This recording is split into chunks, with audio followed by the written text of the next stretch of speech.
കാൽനട യാത്രക്കാരനും ഇപ്പോൾ ഫൈനൊന്നുമില്ല, വട്ടം ചാടിയാലും ഫൈനൊന്നുമില്ല, മൊബൈലിൽ സംസാരിച്ച് റോഡിൽ കൂടെ ഫൈനില്ല. അപ്പോൾ പോലീസ് നിയമത്തിൽ വരുത്തേണ്ട ഒരു ഭേദമാണ്. പോലീസ് ഭേദഗതി എടുത്തിക്കൊണ്ട് കാൽനട യാത്രക്കാരനും ഇപ്പോൾ വാഹനം ഓടിക്കുന്നവർക്കേ ഫൈനുള്ളൂ.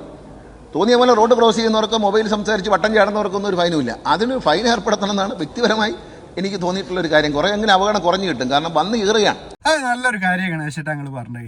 അങ്ങനെ എല്ലായിടത്തും ഫൈൻ ഇടണം. വണ്ടിക്കാരുടെ അടുത്ത് നിന്ന് മാത്രം ഫൈൻ ഇട്ടോണ്ടൊന്നും സർക്കാരിന് മുന്നോട്ട് പോകാൻ പറ്റുമെന്ന് എനിക്ക് തോന്നുന്നില്ല കേട്ടോ. പൊന്നാര ഗണേശേട്ടാ, ഈ വിദേശ രാജ്യങ്ങളിലൊക്കെ ഫൈൻ ഇടുന്നുണ്ടായിരുന്നു. നിങ്ങൾ ഈ നമ്മളെ കേരളത്തിൽ ഫൈൻ ഇടാൻ നിൽക്കല്ലേ. അവിടെയൊക്കെ തന്നെ എല്ലാ സൗകര്യങ്ങളും ചെയ്തു കൊടുത്തതിന് ശേഷം അത് ഉപയോഗിക്കാത്ത ആൾക്കാർക്കാണ് ഫൈൻ ഇടുന്നത്. അവിടെ റോഡ് ക്രോസ് ചെയ്യാനുള്ള സിഗ്നൽ സംവിധാനങ്ങളൊക്കെ പ്രോപ്പർ ആയിട്ടുണ്ട്. അതുപോലെ തന്നെ ഫുട്പാത്തുകൾ പ്രോപ്പർ ആയിട്ടുണ്ട്. അതുപോലെ തന്നെ ബ്രിഡ്ജുകൾ, പിന്നെ അണ്ടർ പാസുകൾ, ഇതെല്ലാം ചെയ്ത് കൊടുത്തിട്ട് ഇതിലൊന്നും ഉപയോഗിക്കാതെ റോഡ് ക്രോസ് ചെയ്യുന്നവർക്കാണ് ഗൾഫ് രാജ്യങ്ങളിലൊക്കെ ഫൈൻ ഇട്ട് കൊടുക്കുന്നത്. അല്ലാതെ ഇതൊന്നും ഇല്ലാത്ത നമ്മളെ നാട്ടിൽ നിങ്ങളെ ചിരിപ്പിക്കല്ലോ.